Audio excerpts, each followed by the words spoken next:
নামাজে এই দোয়া পড়া জরুরি, বিশেষ করে ভিতরের নামাজে এই দোয়ায়ে কুনুত পড়া ওয়াজিব।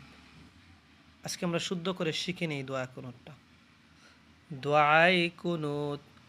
আল্লাহুম্মা ইন্না নাস্তাঈনুক ওয়া নাস্তাগফিরুকা ওয়া নু'মিনু বিক ওয়া নাতাওয়াক্কালু আলাইকা ওয়া নুসনি আলাইকাল খায়র ونشكرك ولا نكفرك ونخلع ونترك من يفجرك اللهم إياك نعبد ولك نصلي ونسجد وإليك نسعى ونحفد ونرجو رحمتك ونخشى عذابك إن عذابك بالكفار ملحق